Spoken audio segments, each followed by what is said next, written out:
Assalamualaikum warahmatullahi wabarakatuh.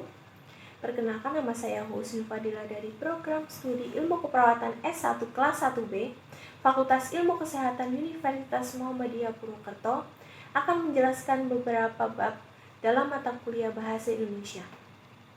Bab yang pertama yaitu Bahasa Indonesia Baku. Penggunaan bahasa Indonesia baku adalah penggunaan bahasa Indonesia dengan pemilihan kosakata yang baku dan penggunaan kaidah tata bahasa yang baku.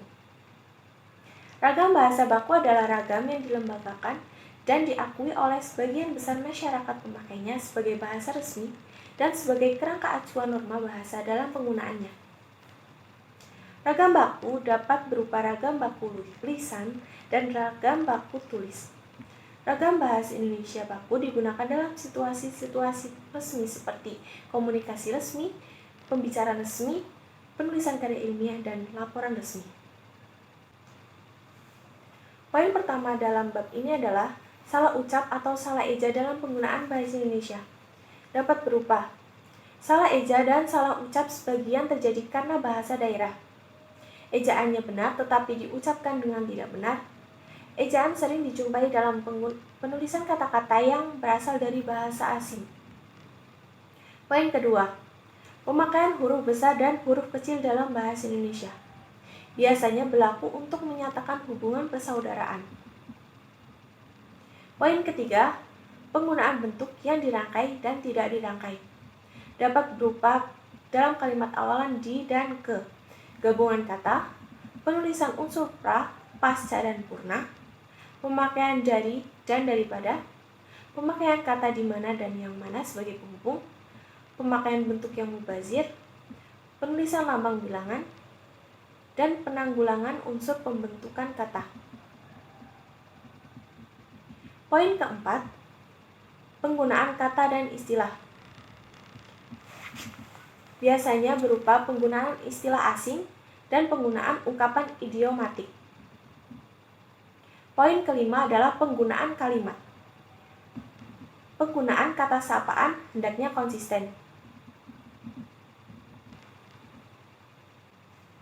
Bab yang kedua adalah bahasa Indonesia dan fungsinya. Bahasa Indonesia adalah suatu sistem tanda yang dihasilkan oleh alat ucap manusia yang bersifat arbitrer dan berdasarkan kesepakatan orang-orang Indonesia. Pengakuan dan pengangkatan bahasa Indonesia sebagai bahasa nasional Indonesia terlihat pada UUD RIS pasal 4 dan UUD 1945 pasal 36. Dengan demikian, fungsi umum bahasa Indonesia adalah sebagai alat komunikasi resmi di wilayah Negara Kesatuan Republik Indonesia. Selain itu, fungsi umum bahasa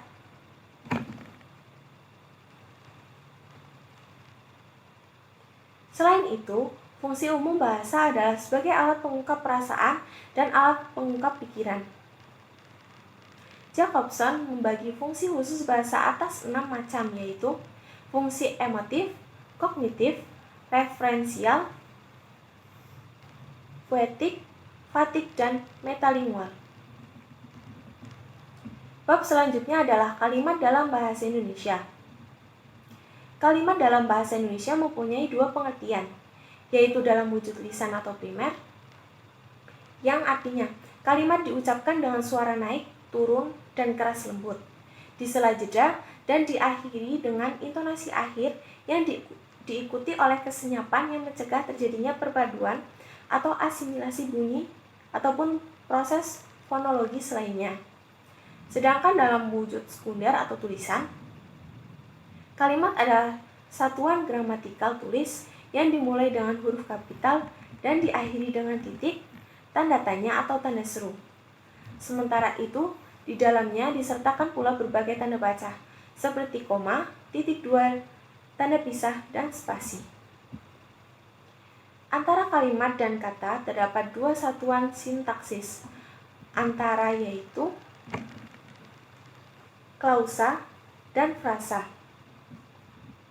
Klausa merupakan satuan sintaksis yang terdiri atas dua kata atau lebih, yang mengandung unsur prediksi, sedangkan frasa adalah satuan sintaksis yang terdiri atas dua kata atau lebih, yang tidak mengandung unsur predikasi.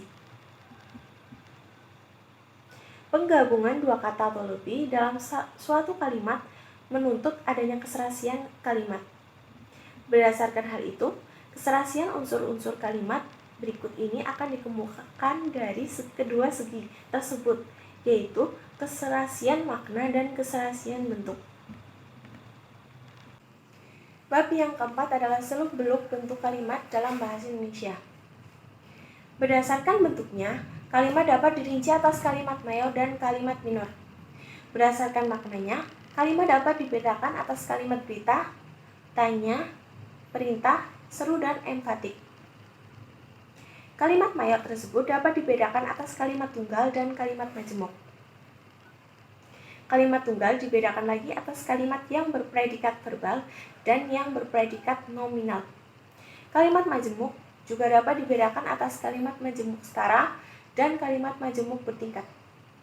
Kalimat majemuk yang berpredikat verbal dapat dirinci lagi atas verbal transitif, semitransitif, dan intransitif.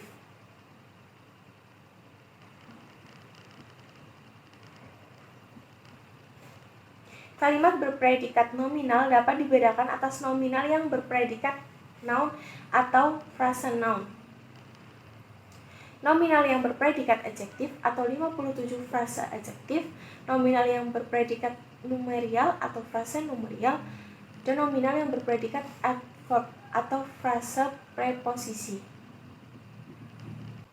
Bab yang terakhir yaitu mengenali fungtor-fungtor kalimat dalam bahasa Indonesia. Poin pertama, cara mengenali fungtor subjek dan predikat. Fungtor subjek dan predikat dapat diketahui dengan mengajukan pertanyaan apa atau siapa. Kemudian yang dijadikan pertanyaan sebagai predikat, sedangkan yang dijadikan jawaban adalah subjek. Poin kedua, cara mengetahui objek dalam suatu kalimat. Objek dapat dikenali lewat kalimat aktif transitif. Ciri utamanya adalah predikatnya berlawanan me. Dengan demikian, apabila predikat kalimat tersebut tidak berlawanan me, dengan sendirinya tidak akan ada objek di belakang kalimat itu.